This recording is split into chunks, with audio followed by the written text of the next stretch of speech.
Hello everyone, welcome back. So today I want to talk about using a red dot, an ACSS red dot on an AR-47 to shoot out to 500 yards, okay? So this is the Holosun 503G. It's got the ACSS red dot, which basically gives you a bullet drop compensator.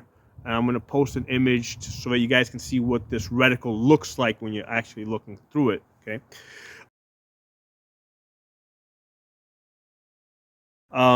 So now when you're looking at this image, it's hard to make out the details. You have to use a magnifier, okay? So you have to use at least a 3x magnifier to see the details of the reticle, specifically to see the 3 dots underneath the chevron.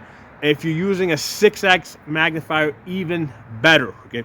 So with this 3x magnifier, yeah, you can get on. You have a wider field of view, okay, which does allow you to search a little bit better. However, the way I use this red dot 6x magnifier combination, right, this is the Vortex 6x, is I mainly keep the magnifier off, right? I'll use that to get on target. Once I get on target, then I'll flip this on, right, and I'm there. I'm on target, right? So that's how I use the magnifier. I don't like flip the magnifier on and then try to search because the field of view is just too little. Okay, so basically I keep the magnifier off, get on target, then flip the magnifier on, and now I can basically focus on my target and take my shots. Having shot 300, 400, 500 yards with this combination, right? It works really good. Okay. Now, just for sake of comparison, okay, over here I've got the Primary Arms PLX 1:8 scope. Okay, so this is a $1,500 scope. So this is like top of the line. So with this scope over here, when I'm shooting at distance, what I always have to do is I always have to dial down to 1 power, right? Get on target, and then when I'm on target, basically I have to dial up while staying on target, right? That's how I find my target at distance. So that dialing up and then dialing back down takes extra time. They typically make these dials pretty tight so that they don't move while you're shooting. So what I find is that for practical combat shooting, it is a lot easier to just flip this back and forth. Okay, so I'm just using the red dot here. Flip this up. I'm on target. Take my shots. Flip it off. Okay, so I have found that to be a lot easier. And also with this, I have the ability to lighten the gun. Okay, so let's say at night, or if I'm going to be indoors, or if I don't think I'm going to be shooting a distance, right? This has the quick detach, and I can quickly take the magnifier off.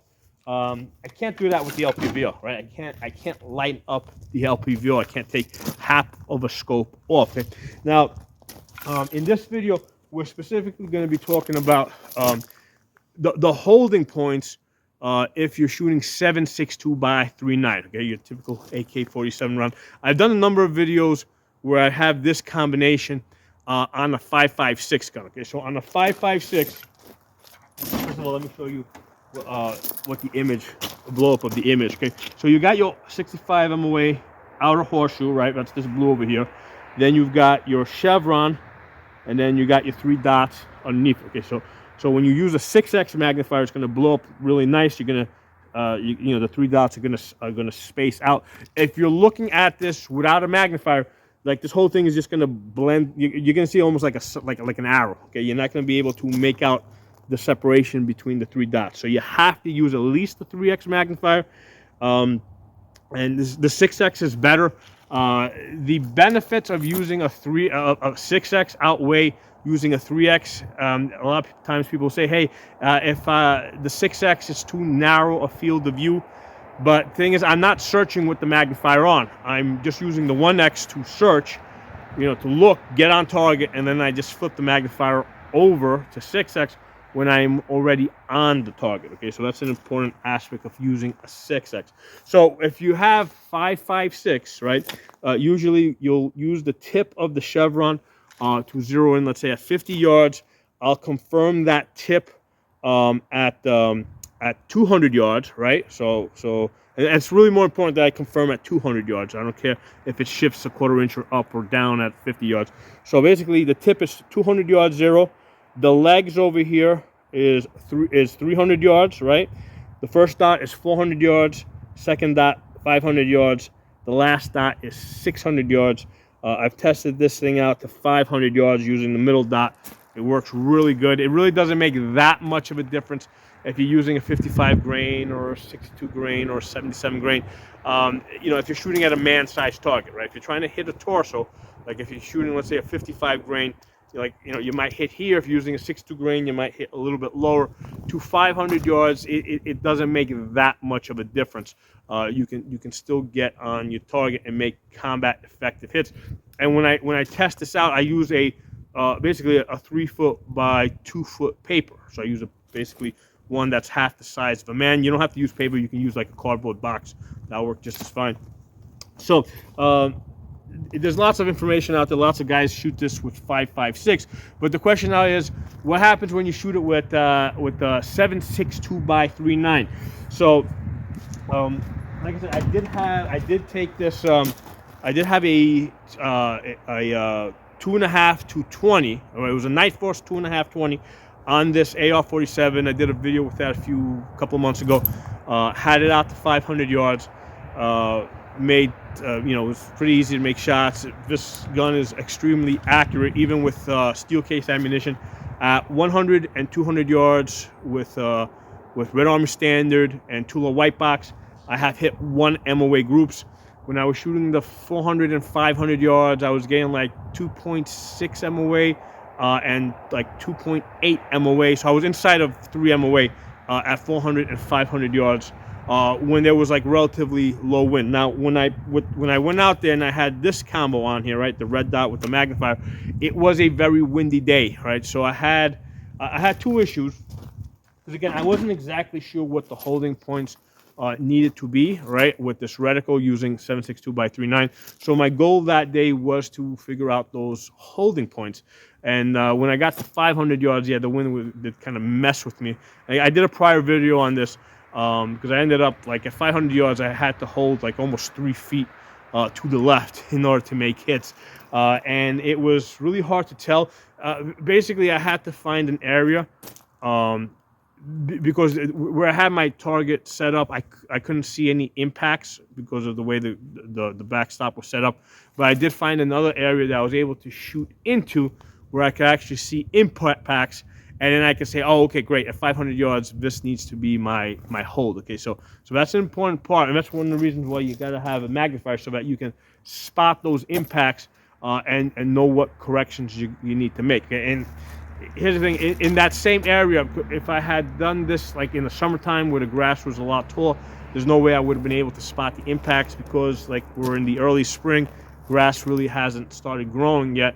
That's the reason why I was able to spot the impacts and I was able to gather the data that I needed. Okay, so with this ACSS using 7.62 by 3.9, okay, basically I wanted to have a 200 yard 0 at the tip. Okay, so the 200 yard 0 at the tip ended up being, because I started off with a 50 yard 0, and then basically I worked my way up to 200 yards and I corrected.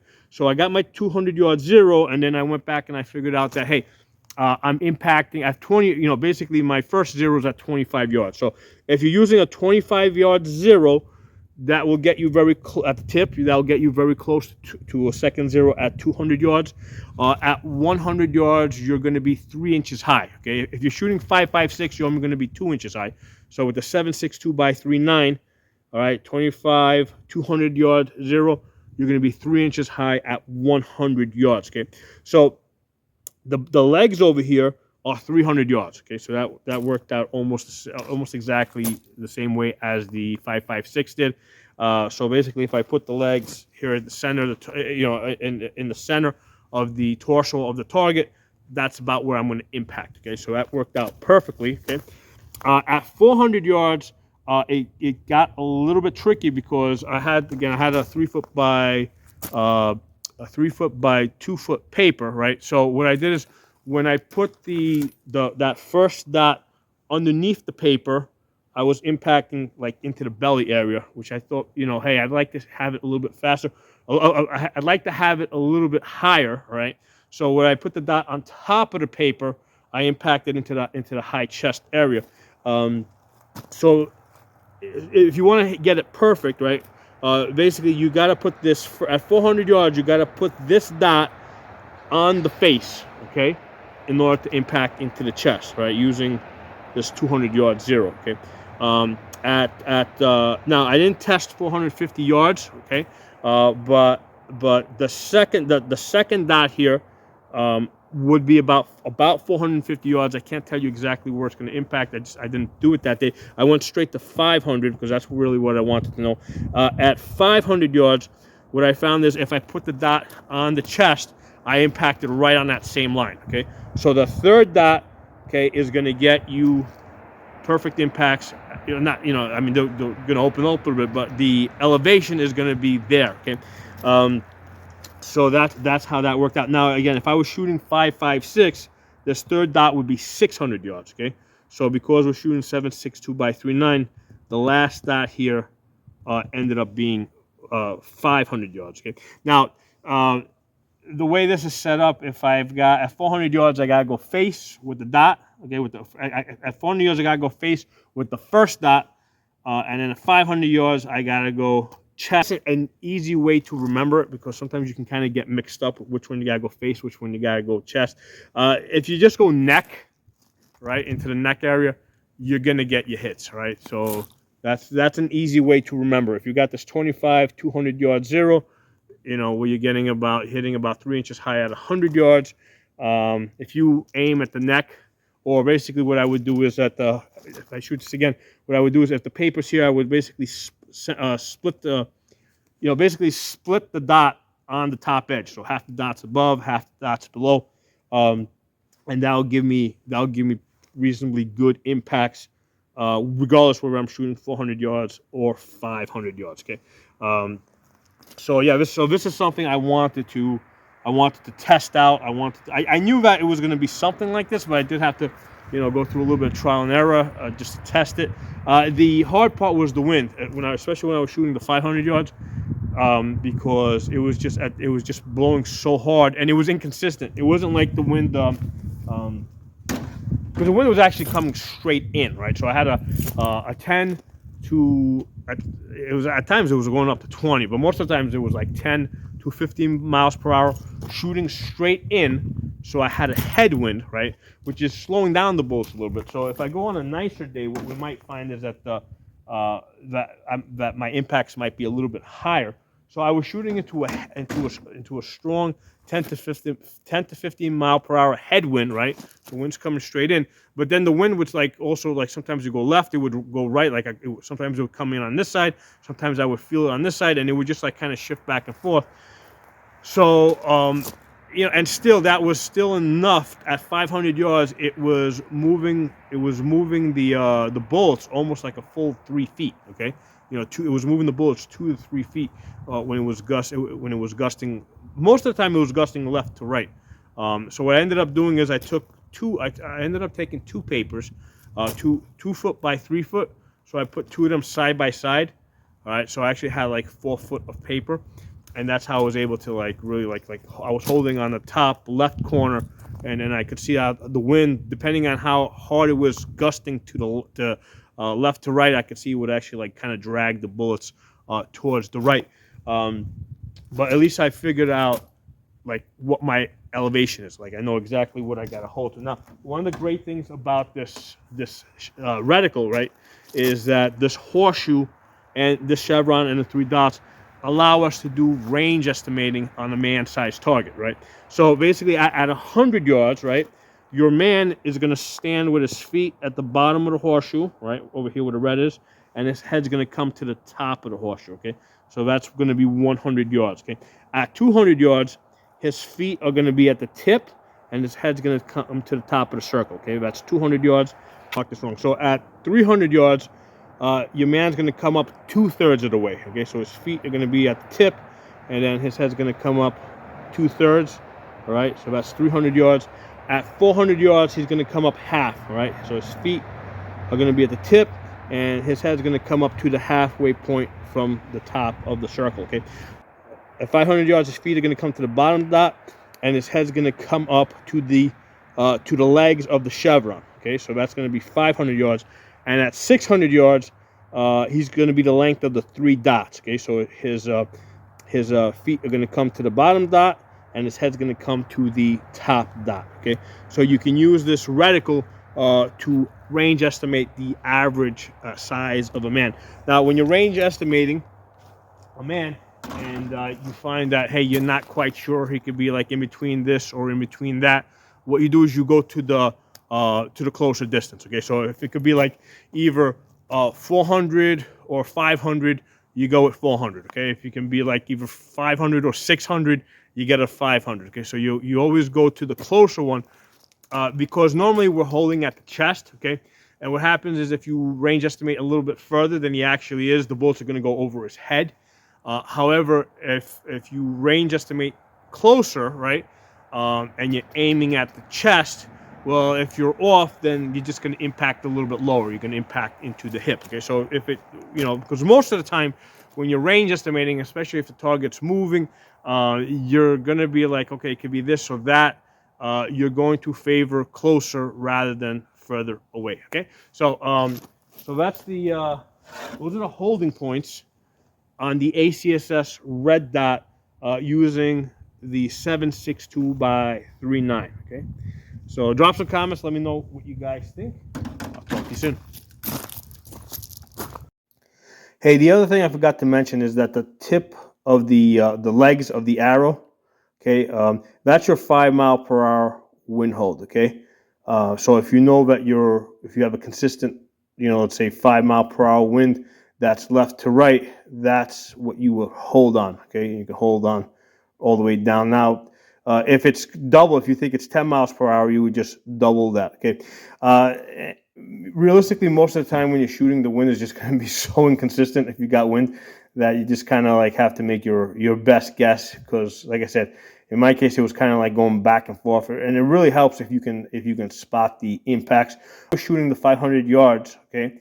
What I found is that at 500 yards, like if this is, let's say, a man's torso at 500 yards over here, I had to hold, left. Like if the man's torso is my finger there, I had to hold left. The dot was like completely to the left in order to make my hits. And like I said, the wind was like 10 to 15 miles per hour straight in. Sideway wind was probably the equivalent of 5 miles per hour. Okay, so like I said, I was about that. That's effectively where I was holding. All right, AR-47, 500 yards.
All right, let's go see what we did.